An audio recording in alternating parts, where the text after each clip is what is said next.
Jackson is reported to have died from a heart attack. To UCLA's medical center, but it appeared it was already... He arrived in hospital in a deep coma and has died. Apparently suffered a heart attack. 2:26 p.m. on June the 25th, 2009. Michael Jackson, controversial megastar, entertainer and pop icon, is pronounced dead in Los Angeles. Jermaine says no one gave up. Jackson is just 50 years old. The sidewalk outside the hospital quickly became a strange mix of grieving for a loss and celebrating a unique brand of music. His sudden and unexplained death sparks a police investigation that questions every detail of his passing. Robbery homicide was assigned to this because of the high-profile nature of it. Jackson's body was choppered to USC. But it's his lifeless body that reveals the most telling answers. It was unceremoniously loaded into a van and driven to the LA County Coroner's Office. His corpse was pored over by a team of medical experts. It is believed he suffered cardiac arrest in his home. However, the cause of his death was unknown until results of the autopsy are known.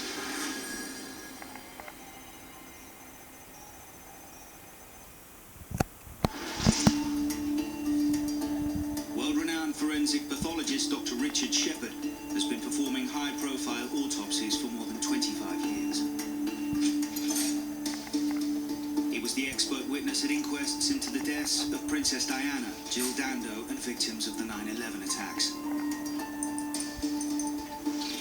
The fascinating thing about an autopsy is it doesn't just tell you how a person died. It can tell you even more about how they lived. It is non-judgmental.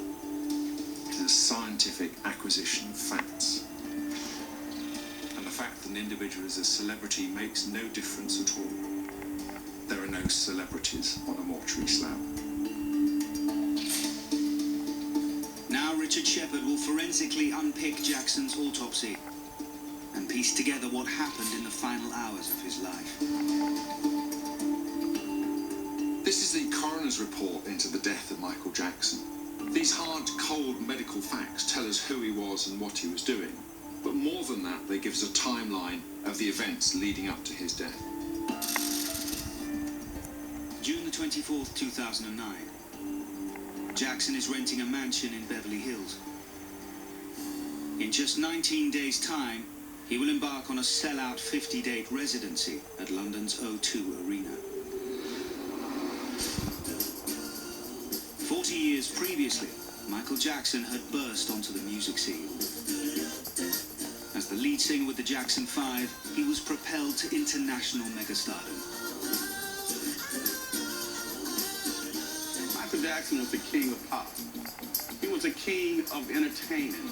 He did things that no one else could do. He was untouchable. Jackson was the most successful entertainer the world has ever seen. Combined song and concert sales netted him an estimated $750 million. But by June 2009, his personal fortune had all but gone. High-profile court cases and reckless spending had left him on the brink of bankruptcy.